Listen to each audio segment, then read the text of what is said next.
ایک نوجوان اپنے پورے تعلیمی کریئر میں بہت اعلیٰ نمبر اور پوزیشن حاصل نہیں کر سکا، لیکن اس کے دل میں ایک خواہش جنون بن کر انگڑائیاں لے رہی تھی کہ مجھے اپنے ملک پاکستان کے لیے کچھ کرنا ہے۔ آخر اس کا جذبہ رنگ لے آیا اور اس نے ہمارے ملک کو ایٹمی طاقت بنانے کے خواب کو پورا کر دکھایا۔ پاکستان کی تاریخ میں اسی نوجوان سائنسداں ڈاکٹر عبدالقدیر خان کا نام کبھی نہیں مٹ سکتا۔ لوگ ہمیشہ انہیں محسن پاکستان کی حیثیت سے جانتے رہیں گے۔ کراچی کے مختلف بازاروں میں ایک بچہ گولیاں ٹافیاں بیچا کرتا تھا۔ غربت کے غم کو مٹانے کے لیے اس نے بہت محنت کی، لیکن خدا تعالیٰ نے اس کو ایک بہت بڑے مشن کی تکمیل کے لیے بھیجا تھا۔ اس کے پاس ہر انسان کے لیے ہمدردی اور محبت تھی۔ دوسروں کی بے لوث مدد کرنے سے اس کی روح کو چین ملتا تھا۔ اس کی محنت ایک دن رنگ لے آئی اور وہ دنیا کا سب سے بڑا ایمبولینس موبائل سسٹم بنانے میں کامیاب ہو گیا۔ اس کا نام grains book of world record میں بھی درج ہوا اور اس کی محنت اور ہمت کی بدولت ایدھی نام کا ایک بڑا فلاحی ادارہ پورے ملک میں سرگرم عمل ہو گیا۔ ہم سب محترم عبدالستار ایدھی صاحب کے شکر گزار ہیں کہ وہ انسانیت کے لیے اتنی خدمت کر کے اس دنیا سے گئے۔ ان کی زندگی بلا شبہ ایک بے مثال زندگی ہے۔ اسے بچپن ہی سے پڑھنے کا بہت شوق تھا، لیکن گھر کے حالات اس کی پڑھائی میں رکاوٹ پیدا کر رہے تھے۔ والد صاحب ایک مزدور تھے، اس لیے وہ اس کے تعلیمی اخراجات برداشت نہ کر سکے۔ آخر اس نے دودھ بیچنا شروع کر دیا اور تعلیمی اخراجات کی ذمہ داری اپنے سر لے لی۔ دودھ بیچنے کا سلسلہ کالج تک جاری رہا۔ اس کی استقامت اور محنت رنگ لے آئی۔ وہ ایک کامیاب وکیل اور سیاستداں بن گیا۔ کامیابی کا یہ سلسلہ یہیں نہیں رکا، بلکہ دودھ بیچنے والا نوجوان پاکستان کی مختلف وزارتوں اور عہدوں پر فائز رہنے کے بعد آخر کار اس ملک کا وزیر اعظم بنا۔ ملک معراج خالد اتنے بڑے عہدوں کو حاصل کرنے کے باوجود بھی سادگی اور سخاوت کو ساری زندگی نہ چھوڑ سکے۔ میاں منشا خود اعلیٰ تعلیم یافتہ نہیں ہے، لیکن پاکستان کے ایک بڑے ادارے کے سربراہ ہیں۔ ان کے ادارے میں ہزاروں اعلیٰ تعلیم یافتہ لوگ ملازمت کر رہے ہیں۔ اس طرح ملک ریاض اعلیٰ سند یافتہ نہیں ہے، لیکن ان کا شمار پاکستان کے امیر ترین افراد میں ہوتا ہے۔ احسان دانش نے اینٹیں اٹھا کر اپنا پیٹ پالنا شروع کیا، لیکن ان کے اندر شاعری کا سمندر ٹھاٹھے مار رہا تھا۔ آخر ایک دن ایسا آیا کہ جس یونیورسٹی کی دیواروں کی اینٹیں انہوں نے خود اٹھائی تھیں، اسی یونیورسٹی کی چھت تلے ان کی صدارت میں مشاعرہ ہوا۔ واصف علی واصف نے انگلش ٹیچر کی حیثیت سے اپنے کریئر کا آغاز کیا۔ ایک پرائیویٹ ادارہ لاہور انگلش کالج بنایا، لیکن اپنی جہد مسلسل، حب الوطنی،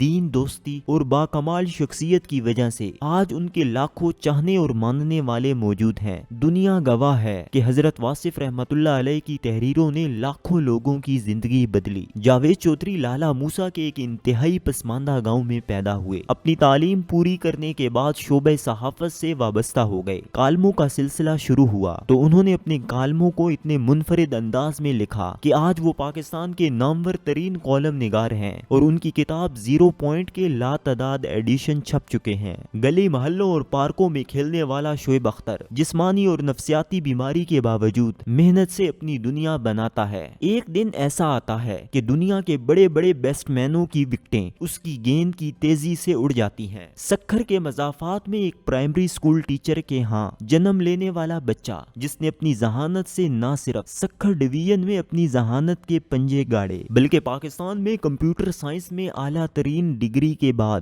فل برائٹ فیلوشپ لے کر فلیریڈا انسٹیٹیوٹ آف ٹیکنالوجی میں کمپیوٹر سائنس کے موضوع میں پی ایچ ڈی مکمل کی۔ آج وہ پاکستانی سپوت دنیا کے ماہر ترین ڈیٹا سائنٹسٹ میں شمار ہوتا ہے، جس سے امریکہ، پاکستان، سری لنکا، دنیا کے کئی بڑی حکومتوں سمیت ملٹی نیشنل کمپنیاں استفادہ کر رہی ہیں۔ یہ غیر معمولی ذہین ڈیٹا سائنٹسٹ ڈاکٹر ذیشان الحسن عثمانی ہے۔ آج کے دور کی معروف ترین مثال عرفہ کریم رندھاوا مرحومہ ہے۔ اس کا نام سب سے پہلے دنیا کو اس وقت پتا چلا جب اس نے صرف 9 برس کی عمر میں مائکروسافٹ پروفیشنلز کا امتحان پاس کیا۔ تو دنیا کی سب سے کم عمر مائکروسافٹ پروفیشنلز کا امتحان پاس کرنے والوں میں شامل ہو گئی۔ اس اعزاز میں مائکروسافٹ کے بانی بل گیٹس نے اسے اپنے ہاں بلایا اور اس سے ملاقات کی۔ یہ ہمارے ملک میں کامیاب ہونے والے چند لوگوں کی مثالیں پیش کی گئی ہیں۔ اگر ان تمام کامیاب ہونے والوں کے متعلق تفصیلاً لکھا جائے تو کئی کتابیں بھر جائیں۔ یہاں ہم کچھ سبق سکھانا چاہتے ہیں کہ کامیابی حاصل کرنے والا ہر جگہ کامیاب ہو سکتا ہے، کیونکہ اس نے خود اپنی دنیا بنانے پانے کا عزم کیا ہوتا ہے، جبکہ ناکام بہترین حالات اور وسائل کے باوجود بھی ناکام ہی رہتا ہے۔ بے شمار نوجوان یہ سمجھتے ہیں کہ باہر کے ممالک میں زیادہ مواقع ہیں۔ یہ سچ نہیں ہے، کیونکہ مواقع صرف محنتی کے لیے ہوتے ہیں، کاہل اور سست کے لیے کوئی موقع اہم نہیں ہوتا۔ یہی وجہ ہے کہ ہمارے بے شمار نوجوان امریکہ، برطانیہ اور دوسرے ممالک میں اپنی زندگی بدلنے کے عزم لے کر جاتے ہیں اور وہاں جا کر برتن دھونے کی چیمپئن بن جاتے ہیں۔ وہ یہ نہیں سوچتے کہ اس سے بدرجہ بہتر تھا کہ وہ اپنے ملک میں محنت کر لیتے اور کامیاب ہو جاتے۔ یہ اہم نہیں کہ آج آپ کہاں کھڑے ہیں، بلکہ اہم بات یہ ہے کہ آپ نے محنت کرنے کے عزم کے ساتھ کن منزلوں کو طے کرنے کا سوچا ہے، کیونکہ محنتی کے ہاتھ میں مٹی سونا بن جاتی ہے اور کام چور کے ہاتھ میں سونا بھی مٹی بن جاتا ہے۔ پاکستان میں حقیقی کامیابی کے مواقع بہت زیادہ ہیں، کیونکہ یہاں مقابلہ بہت آسان ہے۔ زیادہ تر لوگ شعوری کامیابی سے نابلد ہیں اور لوگوں کی ایک بڑی تعداد میں دیانت کی کمی ہے، اس لیے یہاں زیادہ آسانی کے ساتھ ترقی حاصل کی جا سکتی ہے۔ کوئی بھی امانت دار ڈاکٹر، ٹھیکیدار،